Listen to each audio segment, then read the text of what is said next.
So what you've just learned from me are the triads, the 3-finger versions. You add another finger or add some kind of third on top. See, because all they're doing is building thirds. Okay, one is going to be major, minor, minor. One's going to be minor, major, minor. You know, they're going to be adding to each other. Okay, you're going to see one is going to be minor, minor, minor, like a diminished 7th chord. When you want to make a 4-finger chord, it's going to be minor third plus minor third plus minor third. You're going to keep going.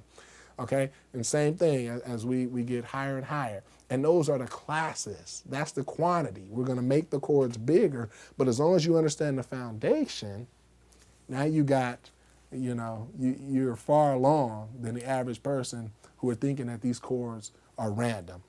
Okay, so let's introduce the classes, and then I'll put you in JP's hands. So we got major. Now all we have to do is now we're going to be adding fingers. To make this a major 7th, you're going to see that you're going to be adding another note. And all it's going to be is an additional third. Then you're going to be adding an additional third to make a 9th, and then 11th, and then a 13th. But I want to explain to you where the numbers come from. Okay, so remember the major scale. Major scale was C, D, E, F, G, A, B, C. You got this in the Fundamental Factory. We numbered that scale. C is 1, D is 2, E is 3, F is 4, G is 5, A is 6, B is 7, and then we came back to 1 on C. But the rules change when we get into bigger, badder, extended chords. We actually keep going.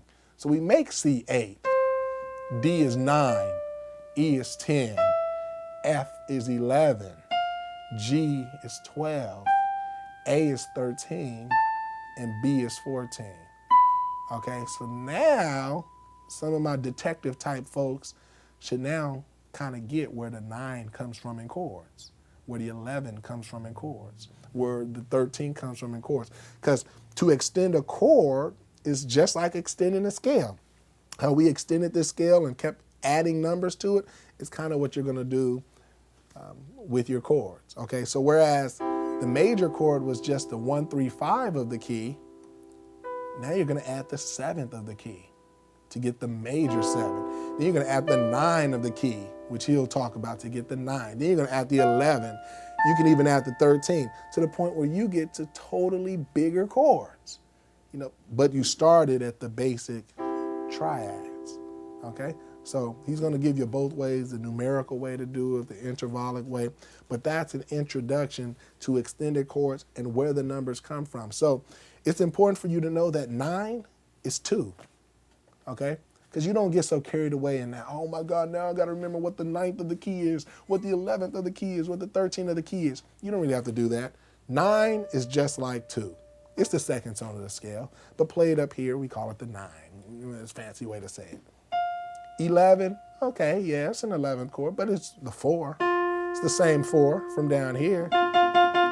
They make the same sound. Quality-wise, they're the same.